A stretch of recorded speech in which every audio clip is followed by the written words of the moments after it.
Today, no one has an excuse to be stupid. You choose to be stupid. Total. People are saying that you're raising a terrorist at home because your child is half Muslim. You say these things. And I try to understand what I'm feeling. It took me a few months to actually start watching what is happening in Gaza. When I started watching what is happening in Gaza, I understood what Hamás was trying to do. What Hamás did was basically to make us lose compassion. When you are doing these actions, these evil actions, you know that the reactions is going to be bad.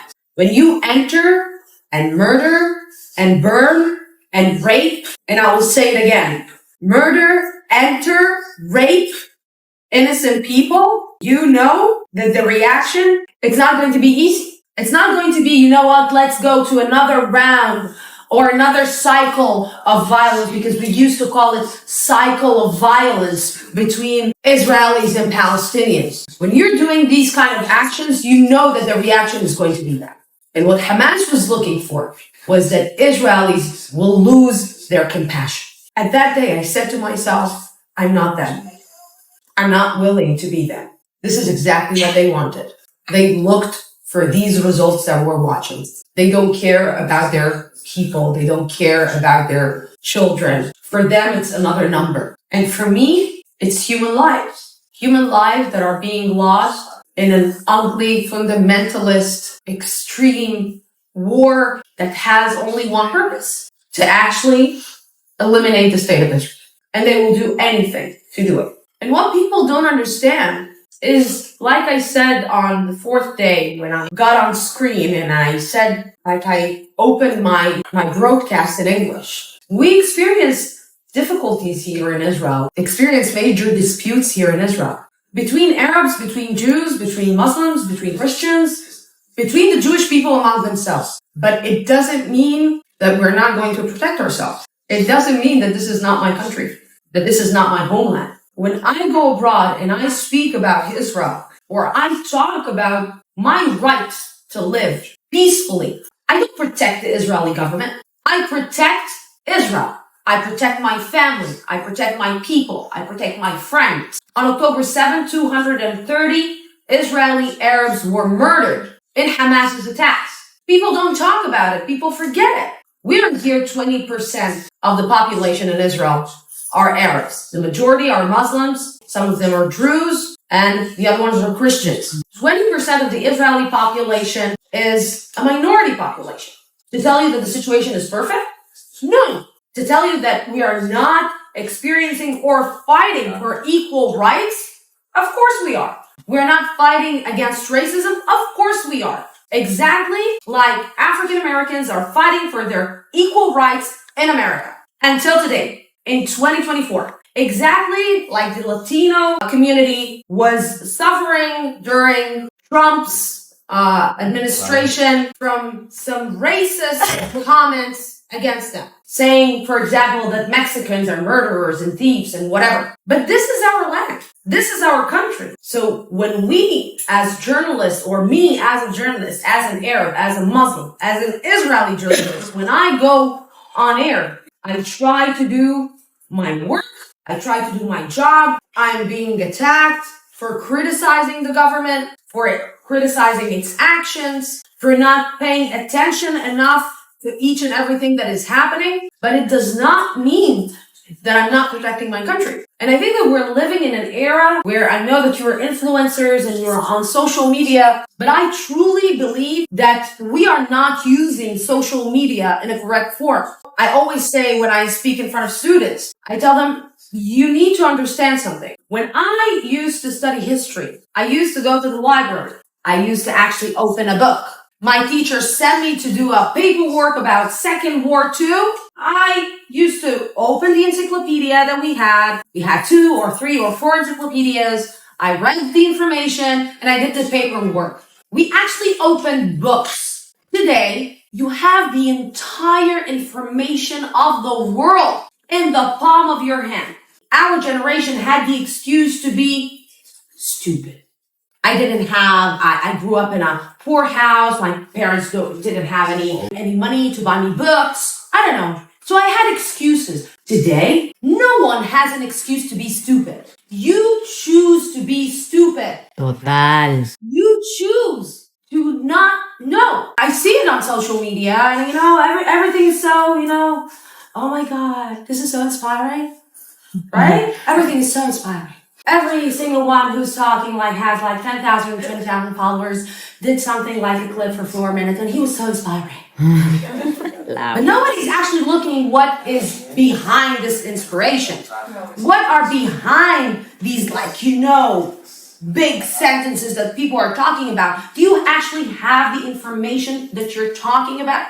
In my Wikipedia page, during Operation Protective Edge in Arabic, I remember that someone edited my page in Arabic, and they wrote that my father is one of the most high-ranked officers in the Israeli Air Force Army. I have to tell you that my father doesn't like to fly. He's actually afraid of flight. But again, my father was one of the high-ranked officers, according to my Wikipedia page in Arabic, one of the high-ranked officers in the Israeli Air Force, and by the way, he led the attack on Lebanon and on the Gaza Strip. I was really surprised. Everything's on my God. Okay, everything is cool, everything is okay, but nothing is cool because it touches you, the deepest feelings that you have. And Gabi spoke about being objective. And I always say that as a journalist, we are not objective. We cannot be objective. As a journalist, you come to work, you come on TV, you come with your background, with your past, with your narrative. For example, I went through in my life as an Arab, as a Muslim, as a journalist, as a woman, as a woman married to a Jewish man in Israel. So you cannot actually be objective about things, but we are obliged to be fair. I think that this thing got mixed up lately. I think that all over the world, and especially also in Israel, where we are mixing up the fact between being objective and being fair. When I'm coming and talking in front of people, or I'm coming and talking in front of TV and in front of the camera, and I speak with people, or I speak with victims after the massacre on October 7th, I don't plan to be objective about it. I don't want to be objective about it. I want to be fair. I can ask some hard questions about a protest, about every single thing that is happening right now in Israel, about the way that the government is treating them, or the way that they feel about the government. But I don't want to be objective because I want to be on the right side of history. And I think that what we forgot around the world is we are finding excuses. And what we're seeing on the media in the United States, in Europe, on the protests that you're watching and seeing all over the world, is basically that people find excuse for murder. People find excuse to basically killing innocent people. A few days ago, I put on a small video about Hamás terrorists killing Palestinians that basically robbed, I think, or were accused in robbing houses in Gaza. And they executed them. And I put on this video clip and I said, look, these are the people that you're protesting for.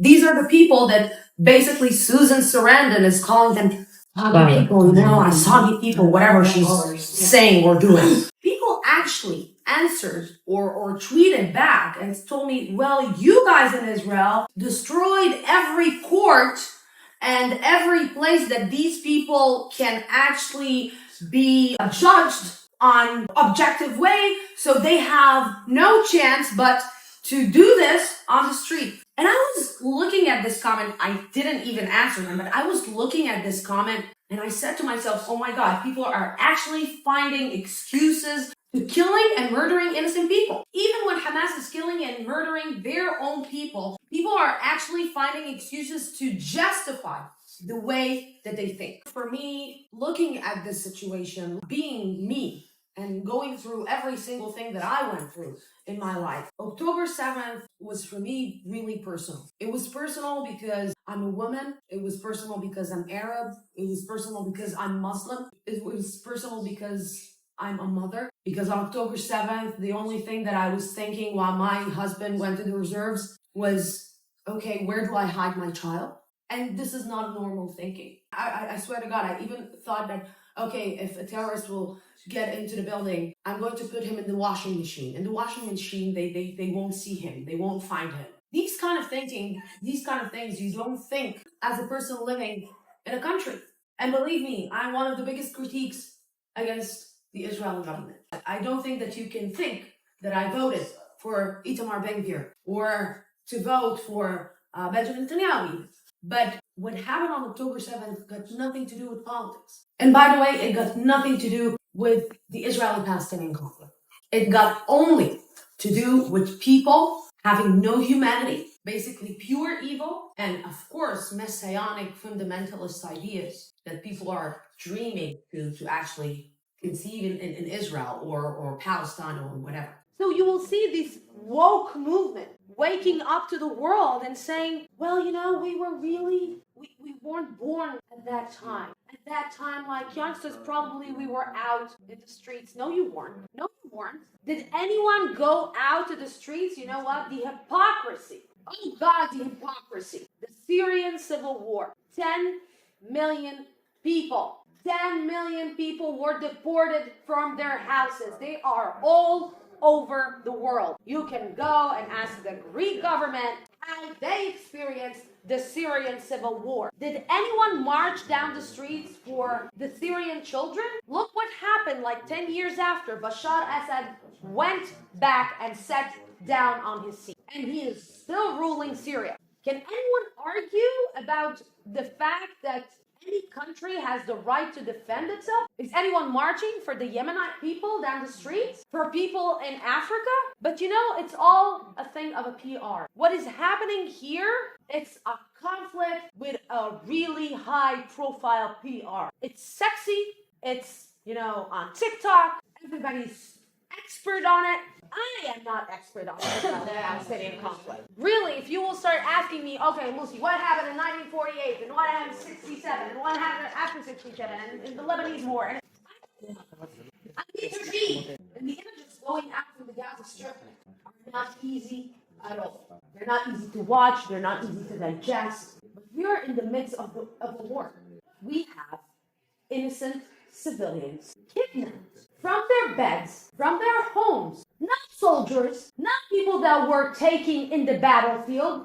They were taken from their homes in their pajamas, and they are being held by a terrorist organization.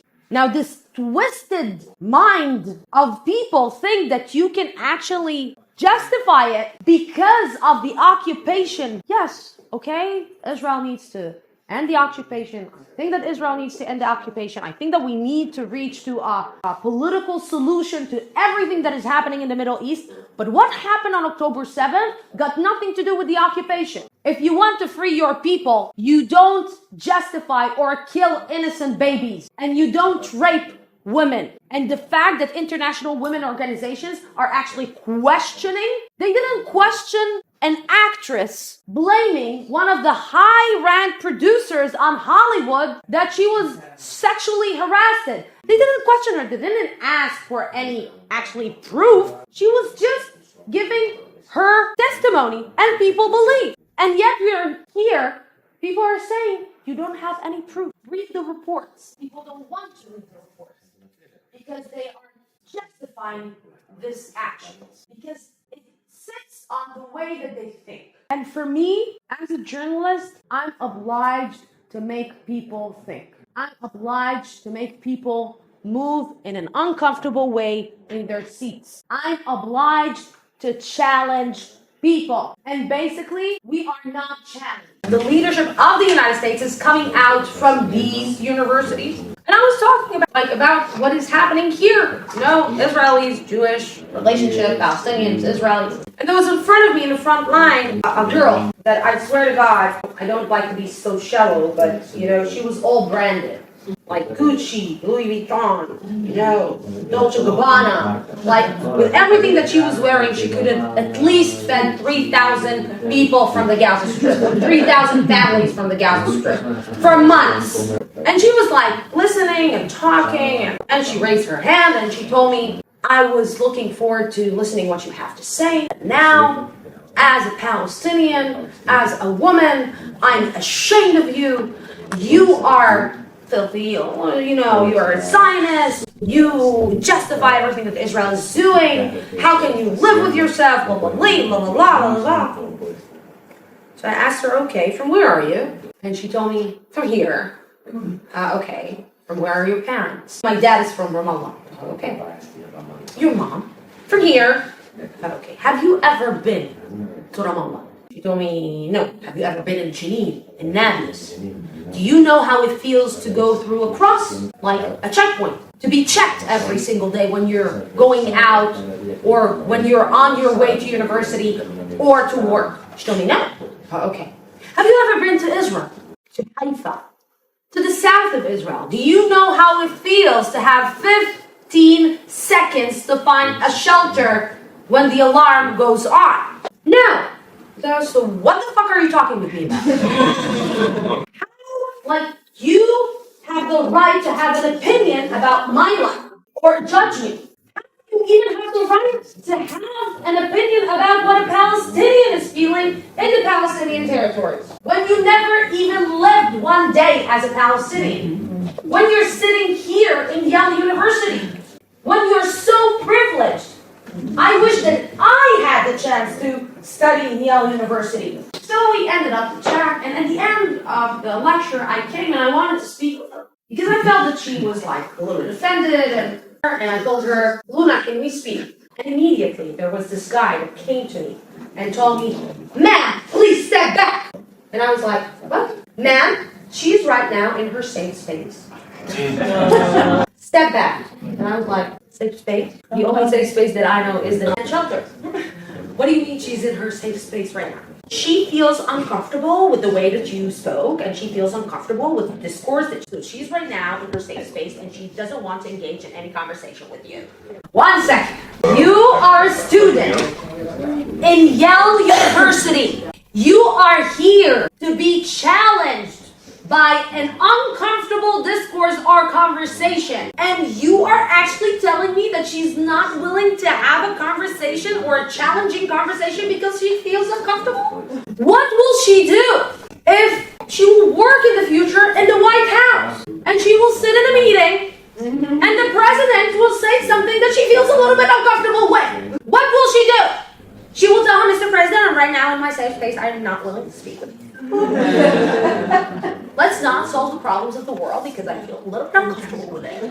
What is this? And this happened in 2016 in Yale University. So what you're watching right now with the woke movement, we want water, we are in our tent, protest, you're not bringing us any food, you're in fucking New York City. You don't have any food? This is what I'm talking about. Como tú, soy periodista y muchos de nosotros lo somos, creadores de contenido, y recibimos precisamente también muchas críticas acerca de lo que exponemos, sobre todo ahorita que estamos aquí, exponemos un poco la situación de lo que estamos viendo. Nos apuñalan asegurando de que estamos viendo solo un lado de la historia. Es verdad, lo estamos viendo, pero lamentablemente nosotros no podemos ir a Gaza. Nosotros no tenemos la seguridad de estar en un lugar como Gaza, pero lo tenemos aquí. Entonces yo quisiera escucharte cómo puede uno responderle a este tipo de ataques que constantemente recibimos nosotros los periodistas que estamos y damos la cara ante cualquier medio de comunicación. They will always find an excuse to the way that they think. They will always find an excuse to justify what they think. I think that you need to engage into a conversation where people don't blame you, but actually have a legitimate talk. We also are suffering from this in Israel, by the way, because also in Israel we have, huge discussion between left and right and the people who support Benjamin Netanyahu, people who don't support Benjamin Netanyahu, whatever. We're not actually listening to one another. People want you to only, recognize their narrative.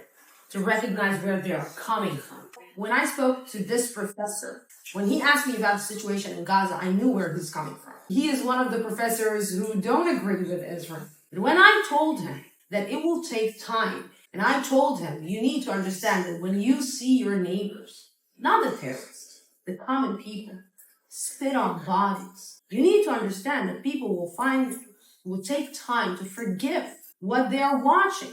After I told him these things, at the end of the lecture, he came and he grabbed my hand and he told me, thank you for that. If you're a history professor, you need to understand that I don't think that the Jewish people 30 years ago or 40 years ago could have forgiven the Germans. You have a lot of Jewish people that couldn't imagine even stepping on Germany's land. Still. Yeah. There are a lot of people that will tell you, I will never go to Germany. And yet, I think that times heals the pain. It should not delete the pain. It cannot delete the pain.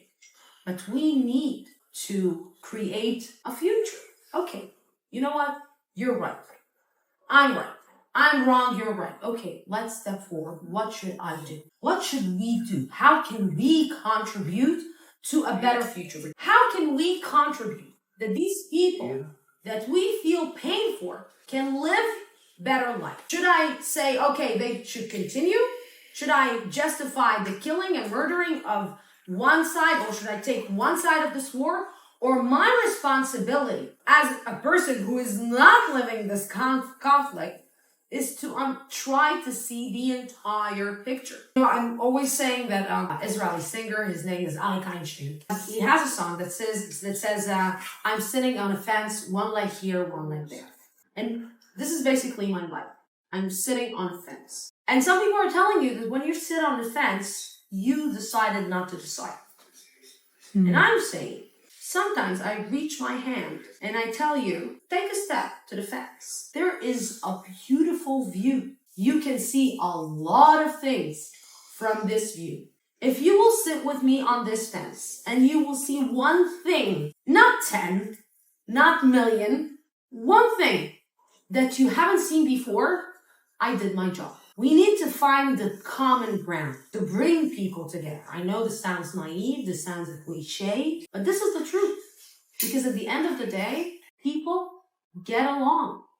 Human beings get along. I truly believe that we need to pick better leadership all over the world. We forget in democratic countries that the power is in our hands. It's not in the leader's hands.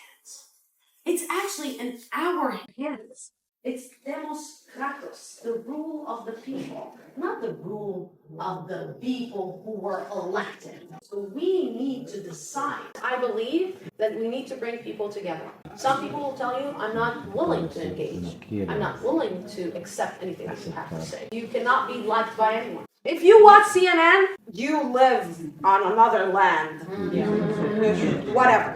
If you look and watch Fox News, you live in another land. You are in New York City, you have two New York cities. Like what you're watching on Fox and what you're watching on CNN, it's totally not the same.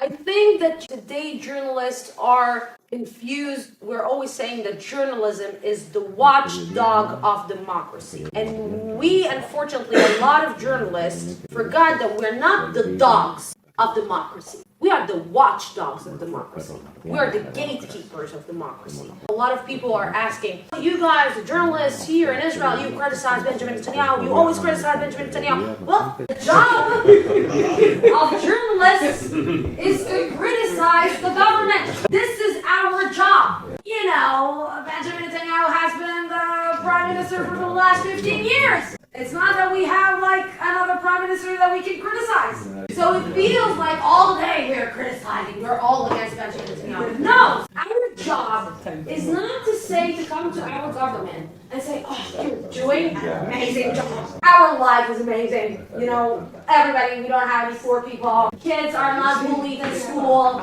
You have no responsibility whatsoever. Our job is to be safe and kind of say, hey, you wanted my vote, you begged for my vote, you basically told me that you were going to make my life better, give me the check. Me as a journalist need to remind the government, the military, the whatever, my municipality, that they asked for my vote. Creo que nosotros tenemos que recordar que la educación es algo muy importante. We gave up on it. We gave up on education. We're not asking our actually children, what are you studying in schools? We're sending our children to schools and, they're studying and then they're going to university and blah, blah, blah, blah. Because we have computers, we have their phones, they have their, all the information, all good. We gave up on education. We need to lift our eyes out of our computers, out of our phones, and basically go back to looking at one another in the eyes. We need to actually speak more, engage more into learning, not reading a book, studying a book, studying history. This is crucial